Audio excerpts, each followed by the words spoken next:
የቬንዙዌላው መሪ ማዱሮን አግተው ከወሰዱ በኋላ ትራምፕ ሌሎች መሪዎች ላይ ማነጣጥረዋል።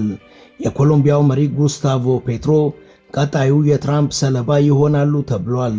እሱ ጋጥ ወጥና ዱርዬ ነው በማለት ጉስታቮ ፔትሮን ክብራቸውን በሚነኩ ቃላት የዘለፉት ትራምፕ አንተ ቀጣይ ተረኛ ነህ ጠብቅ ብለዋል።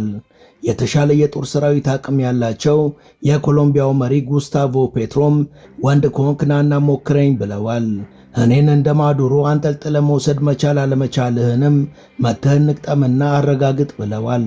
የቀድሞ የጎሬላ ተዋጊ የነበሩት ጉስታቮ ፔትሮ ከመሳሪያ ከራቁ ከ26 ዓመታት በኋላ አስቀምጠውት የነበረውን ጠመንጃ አቧራውን አራግፈው እንደገና አንግበዋል። ሰውየው ትራምፕን ወንድ ከሆንክ ናና ሞክረኝ ማለታቸውም የቀጠናው ትኩሳት ምን ያህል እየተጋጋለ እንደሆነ የሚያሳይ ነው ተብሏል። ብዙዎች ይህ ትራምፕ የጀመሩት ተግባር አዲሱ የሞንድሮ አካሄድ ነው ቢሉም ትራምፕ ግን ከቀጠናው ባሻገር ህንድና ግሪንላንድ ላይ መዛታቸው አጠያያቂ ሆኗል። President Donald Trump has suggested potential U.S. military action against Colombia and warned Mexico to get its act together.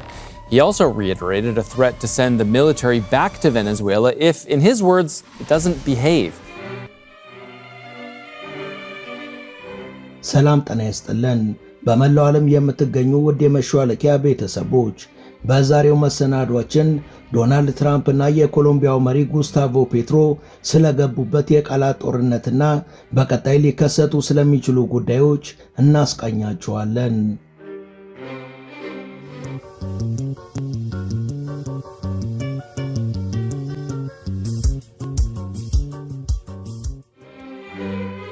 በዓለማችን ፖለቲካ ውስጥ ታይቶ የማይታወቅ ምናልባትም የ21ኛውን ክፍለ ዘመን የዲፕሎማሲ ታሪክን የሚቀየር እጅግ አደገኛ ክስተት በላቲን አሜሪካ ምድር እየተስተናገደ ነው።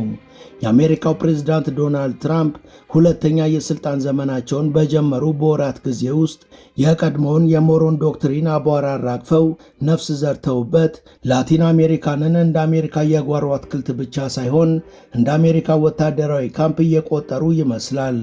ቅዳሜ ዕለት በካራካሽ በተፈጸመው ድራማዊ ኦፕሬሽንም የቬንዙዌላው መሪ ኒኮላስ ማዱሮ እጃቸው ወደ ኋላ ታስሮ ወደ ኒውዮርክ ተወስደዋል። በማግስቱም የዓለም ትኩረት ሁሉ ቀጣዩዋ ተረኛ ትሆናለች የተባለችው ኮሎምቢያ ላይ ሆኗል። ከሰዓታት በፊትም ትራምፕ በኮሎምቢያው ፕሬዝዳንት ጉስታቮ ፔትሮ ላይ የሰነዘሩት የጦርነት ዛቻም ቀጠናውን ወደ አጠቃላይ ጦርነት ሊዘፍቅ እንደሚችል ተንታኞች እየተናገሩ ነው።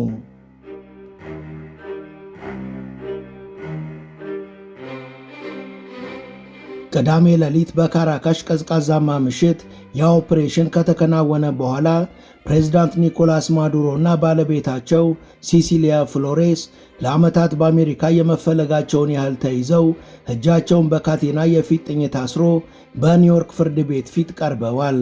የተከሰሱበት ክስ ደግሞ አስቂኝም አሳፋሪም ነው።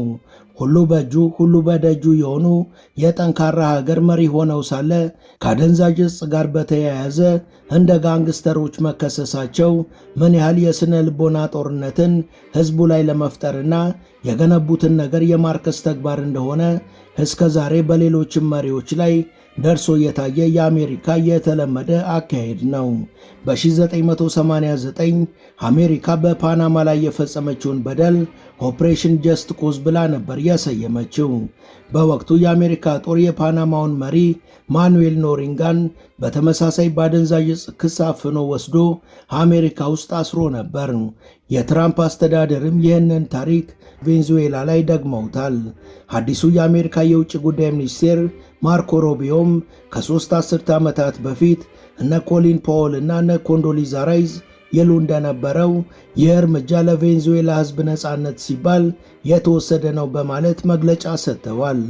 መላው ዓለም ግን አሜሪካ ይህን ያደረገችው የቬንዙዌላን ግዙፍ የነዳጅ ሀብት ለመዝረፍ ብላ እንደሆነ ሁሉም ጠንቅቆ ያውቃል።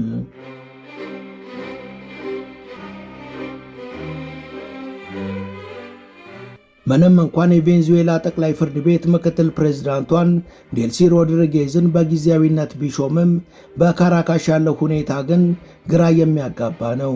የተኩስ ልውውጥ ባይኖርም የአሜሪካ ጦር አሁንም በአካባቢው ይገኛል። የሀገሪቷ የወደፊት ዕጣ ፈንታም በዋሽንግተን እጅ ላይ ወድቋል። የማዱሮና የቬንዙዌላ ጉዳይ ሳይቋጭ ትራምፕ ፊታቸውን የላቲን አሜሪካ ወሳኝ ሀገር ወደ ሆነችው ወደ ኮሎምቢያ አዙረዋል።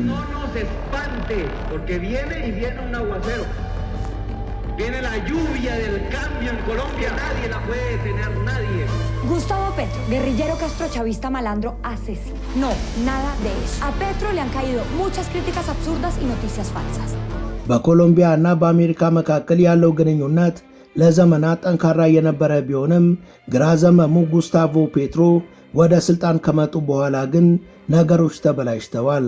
ትራምፕ በሰጡት መግለጫ ፕሬዝዳንት ፔትሮ ላይ በግልና በሀገር መሪነት ክብራቸውን በሚነካ መልኩ በከባዱ ዘልፈዋቸዋል። Colombia is very sick too, run by a sick man who likes making cocaine and selling it to the United States, and he's not going to be doing it very long, let me tell you. ኮሎምቢያም እየታመመች ያለች ሀገር ናት። መሪዋም ቀውስ ነው። እሱ ኮኬንን ወደ አሜሪካ እየሸጠ የሚኖር ዱርዬ ነው። በዚህ ተግባሩም ረጅም ጊዜ እንደማይቀጥል እነግራቸዋለሁ። ትራምፕ እንደተናገሩት ማለት ከሆነ እንግዲህ አሜሪካ ከአየር ድብደባ እስከ እግረኛ ጦር ወረራ በኮሎምቢያ ላይ ልትፈጽም እንደምትችል የሚያሳይ ነው። ኮሎምቢያ በላቲን አሜሪካ የተሻለ የታጠቀ ጦር ያላትና የአሜሪካ ስትራቴጂክ አጋር የነበረች ሀገር ናት። ነገር ግን ትራምፕ ፔትሮን እንደ ጠላት በመፈረጅ የአሜሪካን ጦር ወደ ኮሎምቢያ ዋና ከተማ ወደ ቦጎታ ለማዘዝ እየተዘጋጁ ይመስላል። የኮሎምቢያው መሪ ጉስታቮ ፔትሮ ለዚህ ዛቻ የሰጡት ምላሽም ዓለምን ያስደመመና የሰውየውን ታሪካዊ ማንነት የመለሰ ነበር። ፔትሮ ዝም ብለው ፖለቲከኛ አይደሉም። በወጣትነታቸው ኤም19 የተባለ የግራ ዘመም አማጺ ቡድን አባልና የከተማ ጎሪላ ተዋጊ ነበሩ። በ1990 በተደረገው የሰላም ስምምነት መሠረትም ትጥቃቸውን ፈተው ወደ ሰላማዊ ፖለቲካ የገቡ መሪ ናቸው። ለ35 ዓመታትም ብዕር እንጂ ጠመንጃ አልጨበጡም። እናም የትራምፕን ዛቻ ተከትሎ ፔትሮ ትራምፕን ወንድ ከሆንክ ናና ሞክረኝ፣ እኔን እንደ ማንዱሮ አንጠልጥለ መውሰድ መቻል አለመቻልህን በተግባር አሳይሃለሁ ብለዋል። No acepto invasiones, no acepto misiles, no acepto asesinatos, acepto inteligencia. Vengan aquí a hablar con inteligencia y lo recibimos. ትራምፕ አንተ እኔን ልታስፈራራ አትችልም። በሰላም ከመጣ በራችንን ከፍት አድርገን እንቀበልህና እንደ ሰለጠነ ሰው እንወያያለን። ግን እወራለሁ ወይም እኔን አግቼው ወስዳለሁ ብለህ ካሰብክ ናና ሞክረኝ። ይህንን አይነት ጋጥ ወጥነት እንደ ሀገርም ይሁን ብለን የምንቀበለው አይደለንም። ጉስታቮ ፍራንቺስኮ ፔትሮ በሚያዝያ 19 ቀን 1990 በኮርዶባ ኮሎምቢያ የተወለዱ ሲሆን ትምህርታቸውን በኤክስተርናዶ ዩኒቨርሲቲ ተከታትለው በኢኮኖሚክስ የመጀመሪያ ዲግሪ ተመርቀዋል። ከዚህ ባሻገር በሌሎች ዩኒቨርሲቲዎችም በሕዝብ አስተዳደርና በዲፕሎማሲ ዘርፍ ተጨማሪ ትምህርቶችን ተከታትለዋል። ፔትሮ በ17 ዓመታቸው አካባቢ ኤም19 የተሰኘውን የሽምቅ ተዋጊ ቡድን ተቀላቀሉ። ይህ ቡድን በወቅቱ የነበረውን የኮሎምቢያ መንግሥት የሚቃወም የግራ ዘመም ጎሬላ ተዋጊ ነበር። በቡድን ውስጥ ኦሬሊያኖ የሚል የቅጽል ስምን ይጠቀሙ ነበር። ይህን ስም የወሰዱት ከጋብሪኤል ጋርሲያ ማርኬዝ 100 ዓመታትን በብቸኝነት ከሚለው ዝነኛ መጽሐፍ ውስጥ ካለው ገጸ ባህሪ ነው። ፔትሮ በቡድን ውስጥ በዋናነት በውትድርና ሳይሆን በፖለቲካዊ ቅስቀሳና በአመራር ይሳተፉ ነበር። በ1985ም በመሳሪያ ይዞታ ወንጀል ተከሰው ለ18 ወራት ታስረዋል። እሳቸው እስር ላይ ያሉ ነበር ኤም19 ቡድን በቤተ መንግሥት ላይ ያደረገውን ታዋቂ ጥቃት የፈጸመው። በ1990 የኤም19 ቡድን ከመንግሥት ጋር የሰላም ስምምነት ተፈራርሞ ትጥቅ ሲፈታ ፔትሮና ጓዶቻቸው የአማጺ ቡድናቸውን ወደ ሰላማዊ የፖለቲካ ፓርቲነት ቀይረው ኤም19 ዲሞክራቲክ አላያንስ የተባለ ፓርቲን መሰረቱ። በምርጫም ተወዳደሩ።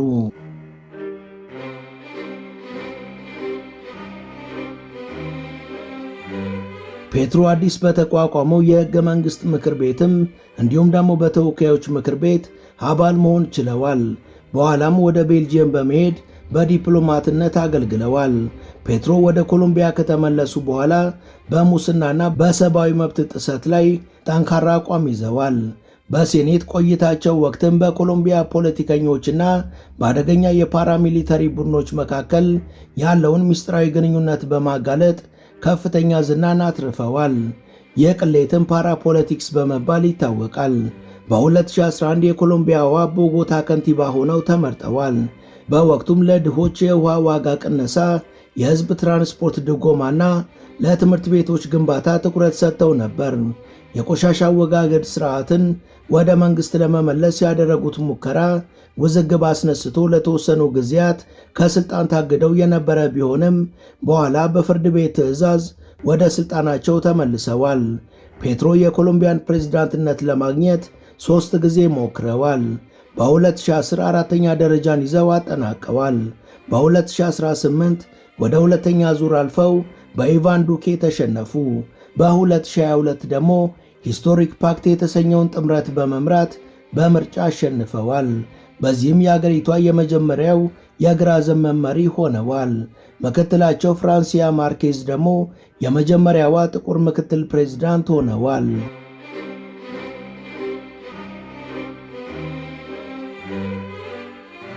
ጉስታቮ ፔትሮ በስልጣን ዘመናቸው በሚከተሉት ጉዳዮች ላይ ትኩረት ያደረጉ ሲሆን ከነዚህ መካከል ጠቅላላ ሰላም የሚባለው መርሃቸው አንዱ ነው። አሁንም በጫካ ካሉት አማጽያን ጋር ድርድር በማድረግም በኮሎምቢያ ለዘመናት የዘለቀውን የእርስ በርስ ግጭት ለማቆም በእጅጉ ጥረዋል። ከዚህ ባሻገር ኮሎምቢያ በነዳጅና በከሰል ላይ ያላትን ጥገኝነት በመቀነስ ወደ አረንጓዴ ኢነርጂ እንድትሸጋገር ይፈልጋሉ። በአማዞን ደን ጥበቃ ላይም ጠንካራ አቋም አላቸው። በማኅበራዊ ፍትሕ ረገድም በሀብታምና በድሃ መካከል ያለውን ልዩነት ለማጥበብ የታክስ ማሻሻያ ማድረግና በመሬት ክፍፍል ለውጥ ለማምጣት እየጣሩ ነው። አሜሪካ የምትመራውን የእጽ ጦርነትም ውጤታማ አይደለም በማለት የሚተቹ ሲሆን ትኩረቱ ገበሬዎችን ከኮካ ተክል ምርት ወደ ሌላ ምርት እንዲቀይሩ በመደገፍ ላይ መሆን አለበት ብለው ያምናሉ። በአጠቃላይ ጉስታቮ ፔትሮ በኮሎምቢያ ፖለቲካ ውስጥ እጅግ ተጽዕኖ ፈጣሪ፣ አነጋጋሪና የለውጥ ተስፋን ይዘው የመጡ መሪ ተደርገው ይወደሳሉ።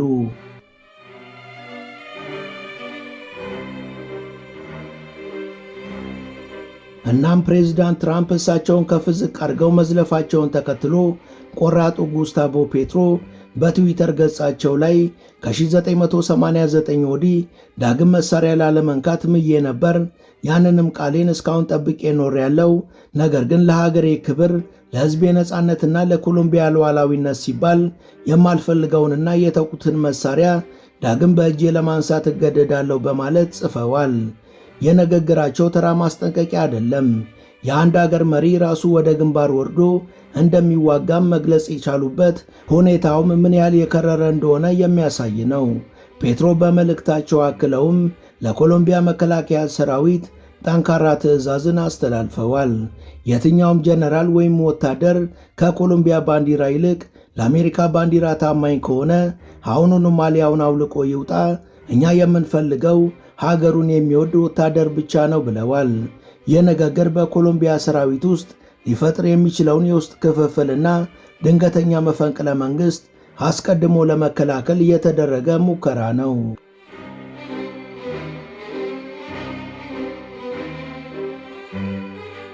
አሁን ላይ በላቲን አሜሪካ የተከሰተውን ነገር ከጥንስሱ ለመረዳት ትንሽ ወደ ኋላ እንጓዝ።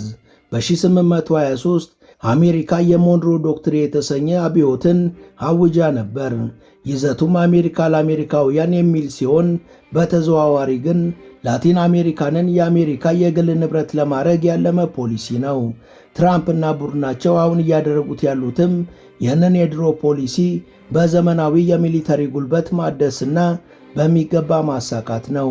ለምሳሌ በ2000ዎቹ መጀመሪያ ፕላን ኮሎምቢያ በሚል የዳቦ ስም አሜሪካ በቢሊዮን ዶላሮች የሚቆጠር የጦር መሳሪያ ለኮሎምቢያ ትሰጥ ነበር።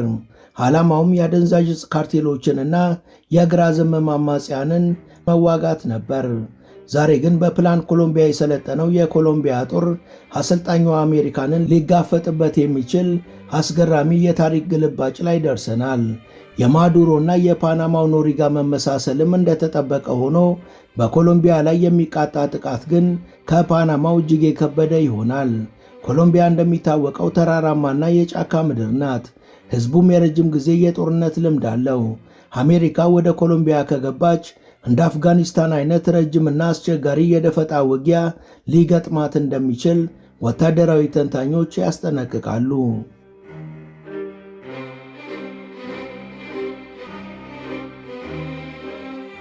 የትራምፕ እርምጃ ላቲን አሜሪካንን አሁን ላይ ለሁለት ከፍሏታል። በአንድ በኩል የግራ ዘመም መሪዎች አሉ።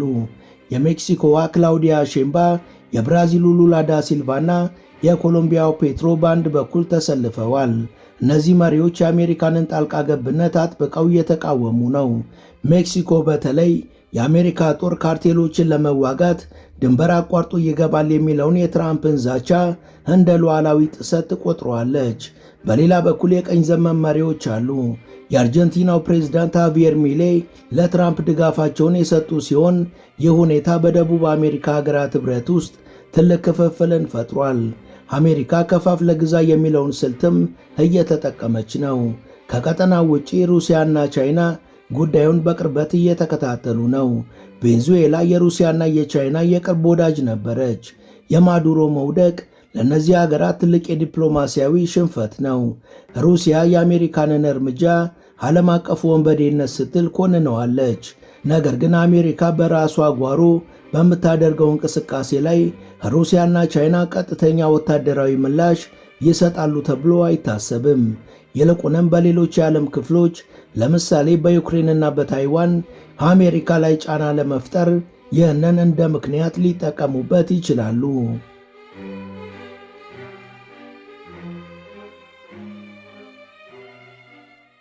በእርግጥም 2026 ለአሜሪካና ለላቲን አሜሪካ ግንኙነት ወሳኝ ጊዜ ነው። ቀጥሎ ምን ሊሆን ይችላል የሚለውንም ለመገመት ከወዲሁ አዳጋች ሆኗል። ትራምፕ ወደ ኮሎምቢያ ወታደራዊ ዘመቻ ከጀመሩ ጉስታቮ ፔትሮ ቃል በገቡት መሠረት ሕዝባዊ የትጥቅ ትግል ያውጃሉ። የጦርነትም ድንበር የለሽ ይሆናል። ስደተኞች በብዛት ወደ ሰሜን ማለትም ወደ አሜሪካ ድንበር ይጎርፋሉ። ይህ ደግሞ ለአሜሪካ ራሷ ትልቅ የደህንነትና የስደት ቀውስን ይፈጥራል። ሌላው ቬንዙዌላና ኮሎምቢያ የነዳጅ አምራች ሀገሮች መሆናቸው ይታወቃል። ቀጠናው ወደ ጦርነት ከገባም የዓለም የነዳጅ ዋጋ በከፍተኛ ሁኔታ ሊያሻቅብ ይችላል። ምንም እንኳን ትራምፕ የቬንዙዌላን ዘይት ለመቆጣጠር ቢፈልጉም በጦርነት መሃል የነዳጅ ማውጣት ሥራ አስቸጋሪ ይሆናል።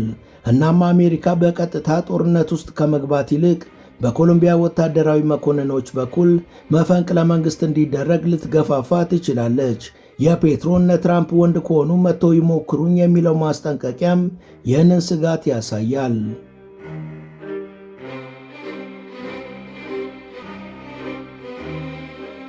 የዶናልድ ትራምፕ አስተዳደር አሜሪካ ፈርስት በሚለው መርህ ስር ዓለም አቀፍ ሕጎችንና ዲፕሎማሲያዊ ወጎችን ወደ ጎን በመተው የጉልበት እርምጃዎችን እየወሰደ ነው። የኒኮላስ ማዱሮ እስር የመጨረሻው ሳይሆን የጅማሮ ምዕራፍ እንደሆነ ግልጽ እየሆነ መጥቷል። ቀጣዩ ምዕራፍ በኮሎምቢያ ተራሮች ላይ የሚጻፍ የደም ታሪክ እንዳይሆን ዓለም አቀፉ ማህበረሰብ፣ የተባበሩት መንግስታት ድርጅትና የላቲን አሜሪካ ኅብረት ከፍተኛ ስጋት ውስጥ ወድቀዋል። ጉስታቮ ፔትሮ እንዳሉት ለሀገር ክብር ሲባል አሮጌ ጠመንጃዎች ከሰገነት ሊወርዱ ይችላሉ። ይህ ደግሞ ለማንም የማይጠቅም እሳት ሊሆን ይችላል። ነገር ግን በቅርቡ ትራምፕ በተለያዩ ሀገራት ዙሪያ የሰጡት አስተያየት ይሄ ስጋት እውን ሊሆን ይችላል የሚል ጥርጣሬን ያጫረ ሆኗል።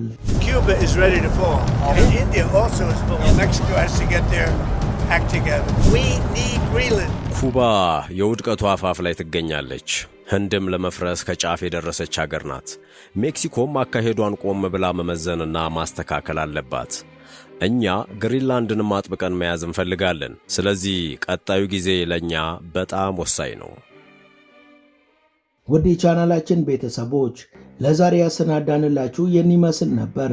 እስከ ዝግጅታችን ፍጻሜ አብራችሁን ስለነበራችሁ ከልብ እናመሰግናለን። በቀጣይ ቢሰሩ የምትሏቸውን ርዕሰ ጉዳዮች ብትጠቁሙን ደስ ብሎን እንቀበላለን።